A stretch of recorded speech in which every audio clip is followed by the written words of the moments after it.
Салам достор, бүгүн кимчи жасайын деп турам. Эмнеге кимчи деп сурай турган болсоңор, ошол биз жашаган жерде Корея кыздарын чакан дүкөнү бар. Ошол жерден кимчи алып жүрөбүз. Ошо быйылдан баштап өзүм кимчи жасап көрөйүн ойлодум. Бул менин 4-чү жолу жасай турган кимчим болот. Бүгүн ошо силерге биздин кыргыздардын табитине ылайыкташтырылган кимчинин жасалышын көрсөтөм. Анда баштайлы. Бир аз колдонулуучу азыктарды тааныштыра кетейин. Бул ошол корейская капуста, китайская капуста, ошондой чыгыш элдеринин капустасы экен. Буну бардык жерден эле тапсак болот. Өзү корейлер ошол бир жылда күздө ошол жазга чейин жеп чыгыш үчүн ошол көп өлчөмдө кимчи жасайт экен. Мен ошол 2 баш капустадан кимчинин жасалышын көрсөтөйүн деп жаттым. Анан бизде табылышы бир аз кыйын болгон дайкон редискасы колдонулат экен. Бул дайкон редискасынын ордуна биз өзүбүз дайыма колдонуп жүргөн эле түрттү алып колдонсок болот. Себеби экөөнүн аткаруучу функциялары бирдей эле болот экен. Анан корейлердин ашканасында негизинен имбирь аябай көп колдонушат экен да. Мен имбирдин жетін көп жактыра бербегендиктен ушундай кичинекей эле алдым. Бул ошол сырты ачылган имбирь, бир баш сабиз, анан ошол кимчи өзү негизинен туздалган капустаны ачытуу катары эсептелинет экен. Ошол бардык ингредиенттерди ачытуучу негизги азык бул алмурут же алма. Мен бүгүн алмурут алдым. Анан корейлердин аябай көп колдонгон дагы бир азыгы бул сарымсак. Кечтен сууга салып койгом, бир аз жумшап турсун деп. Бул жерде 4 баш сарымсак бар. Ушул 4 баш сарымсакты бир аздан арчыйм. Анан ушул жөнөкөй бир тутам жашыл пияз колдонот. Негизи кимчинин жасалышы 2 этаптан турат экен. Биринчиси момундай кылып кимчинин капустасын туздап коюу. Мен мына капустанын кечинде туздагам. Анан үстүнө момундай ордукту жакшы таза пакетке салып бастырып койгом. Кийин ошол туздуу сууда капуста чөккөндөн кийин ушул ордукту алып койдум. Ушул капуста кечеден бери ошол туздуу сууда турат. Бул эмне үчүн? Себеби дегенде капуста жакшылап жумшашы үчүн да. Капустанын туздалышы боюнча бир аз айта кетейин. Себеби дегенде бул дагы маанилүү. Капустаны таза кылып буздак сууга жуугандан кийин монтип ортосунан бөлүп дүмүрүн колдон келишинче алып салам. Анан мындай кылып ортосунан кесем. Бул деген ушул суунун капустанын ар бир катмарына жакшылап тийиши үчүн ушундай иш кылабыз. Анан ошол биз колдонгон майда туз эмес, ири туздан ушул капустанын үстүнө жакшылап туздап, анан калган бир 200-300 грамм тузду жылуу сууга чайып туруп, ошол жылуу сууга капусталарды салам дагы үстүнө бир оор нерсе менен бастырып коем. Бул деген ушул капусталар түнү бою туздалып, анан жумшап турат да. Капустаны чыгарып, буздак сууда жуйм.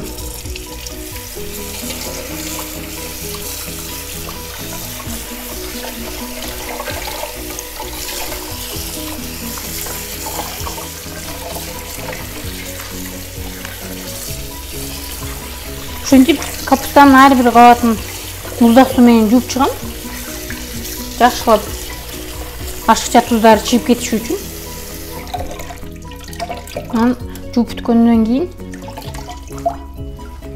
сыгып, мындай кылып ушул калган суусу сарыгышы үчүн антышницага тийип коем. Суусу сарыга берет.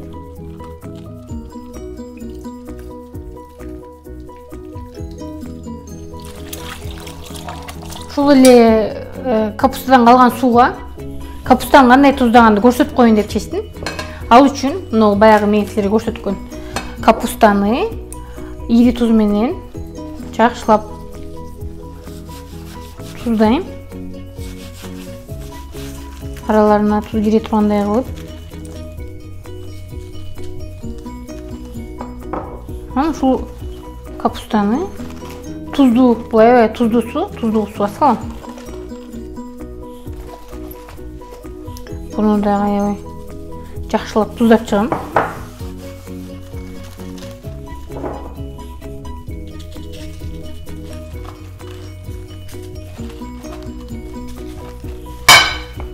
Андан кийин ушул тузду жылуу суга салам. Эми ол кичинекей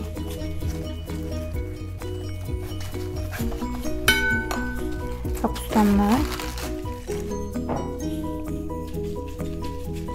biraz tuzlап ушул үстүнө салып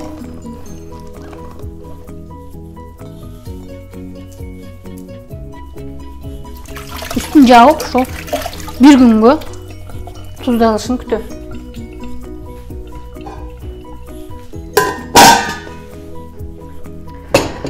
Жуулган капуста жакшылап сарыкты чекти.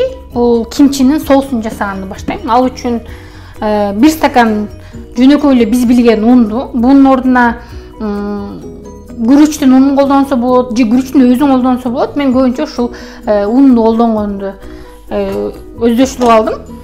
1 стакан унду 3 стакан сууга аралаштырып,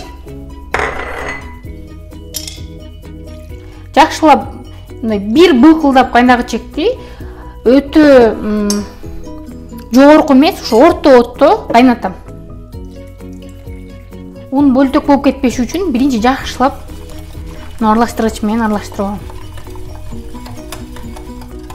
Атала бир кайнагы чекти, астына тартып кетпеш үчүн ушул аралаштыргыч менен аралаштырып турам. Эмне үчүн ундан атала кылып жатабыз? Себеби дегенде, бул билесиңер, унду убагында обойду жагыштыра турган клей катарында колдонуш экен. Бул ушул биз кошо турган кызыл калемпир, ушул азыктардын баардыгын бири-бирине жабыштыра турган функцияны аткарган үчүн ушул ундан атала кылып жатабыз да. Атала коюланып, моментип былкылдап кайнай баштады. Эми буну чегиге алып, муздашын күтөбүз.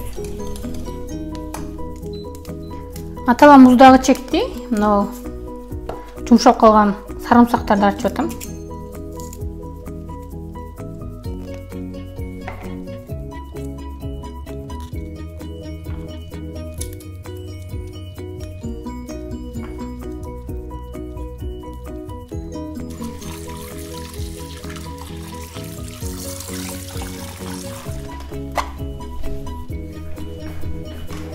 Kimchinin соусуна 2 түрдүү ачык чили калемпири кошом. Бирөөсү өтө чоң болгон үчүн бир аз майдалатып өткөрүп салдым. Бул ири чили калемпири.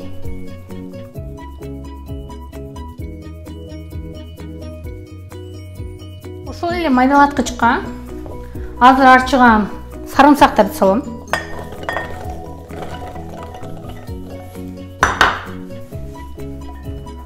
Имбирди 1-2 майда бөлүктөргө бөлүп туруп имбирди салам. Жакшылап майдалатып салам азыр.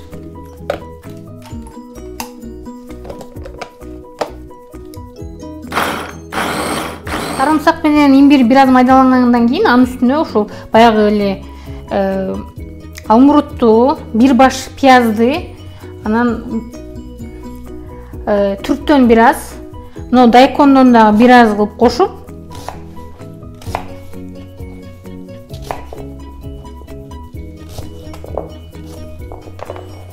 жакшылап ушуну майдалаткычтан өткөрөм.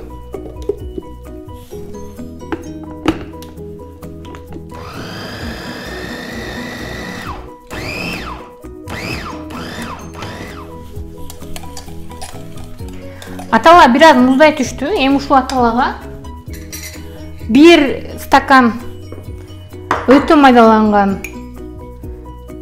чили калемпири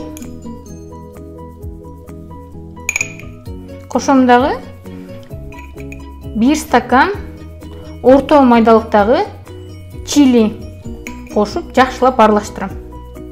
Но майда чилини кошуп аралаштырдым. Үстүнө эле орто майдалуулуктагы чилинин калемпирин кошуп.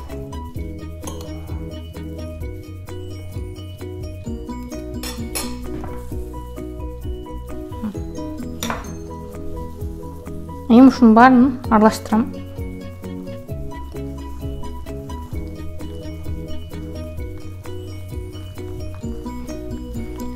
Мындай кызыл паста пайда болот.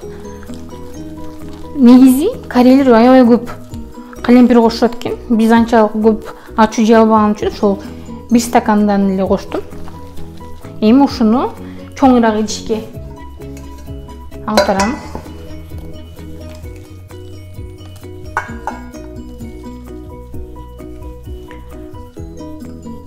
Ушул чоң идиште бардык ингредиенттерди аралаштырам.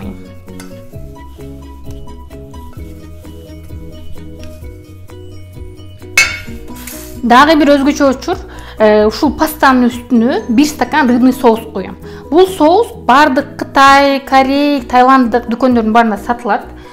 Өзгөчөлүгү өтө сасык соус. Үйдө кимчи кылгандан кийин ушул үйдүн баары, муздаткычтын баары ушундай рыбный соус сасып калат да.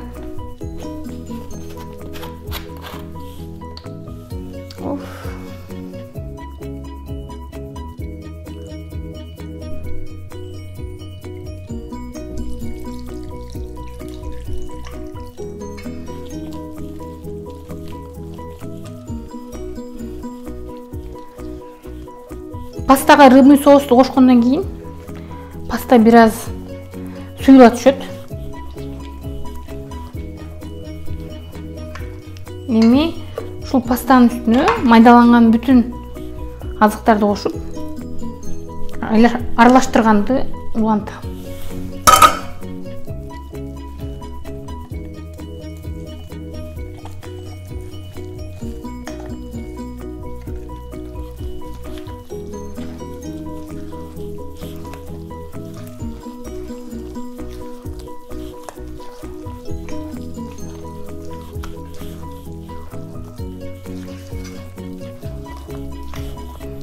Жакшылап аралаштырып атам.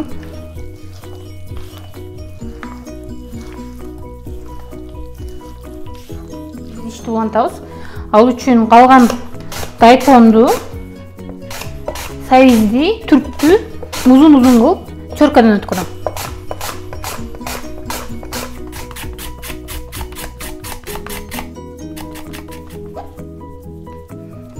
Чоркадан өткөн азыктарды да кошом. Эми көк пиязды басам.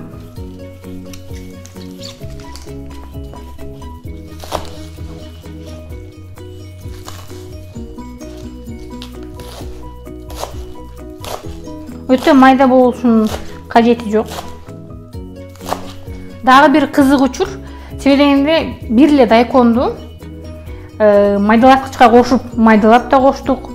Чоркадан өткөрүп узун-узун кылып да коштук. Эми ошол эле калган дайкондон чоң-чоң кылып турайын.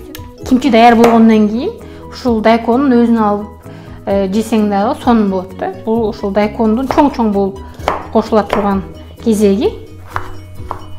Чоң дайконду аралаштырбайм, себебинде буну акырында ошол капустага кошуп, анан кийин аралаштырабыз. Кимчинин соусун жакшылап аралаштырам.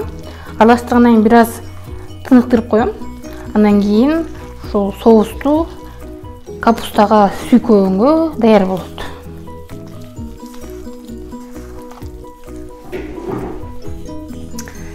Кимчи жасоонун кульминациясына келдик десем болот. Азыр мына колго колапты кийип, капусталарды дулашлагандай кылып соус менен шылап чыгам. Сарыккан бир капустаны алам. Мен экиге бөлүп салам, себебинде мисалы үчүн бир тамакка кошуп жей турган мончо жетет. А чоң кылсаң андагы соусу менен нары бери болбой, ушундай кылып сактаган мага жакты. Эми ушул капустанын үстүн бисмилла деп соус менен шыбайм. Бул капусталарда ар бир катмары бар го, булардын ар бирине кабаты деп коем. Ошонун ар бирине ушул соустон жеткизиш керек да.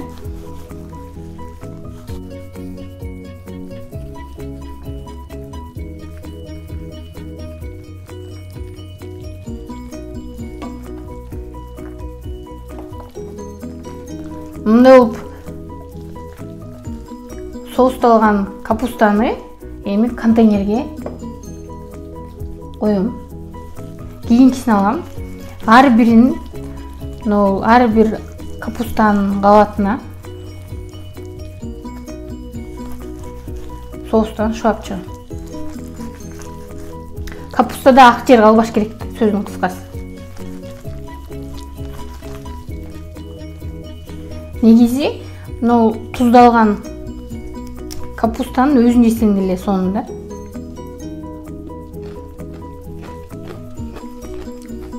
Уже эле туздалганда эле даамына кирип сонун болуп калат.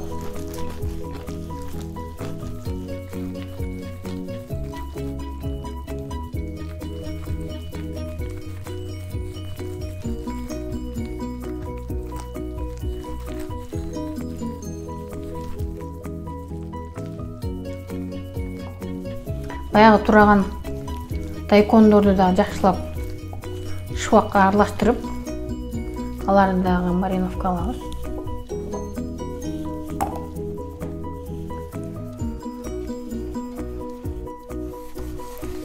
Негизи корейлер кимчиге ошол өздөрү деңизге жакын жашаган үчүн деңиз азыктарын да кошуп кылышат экен.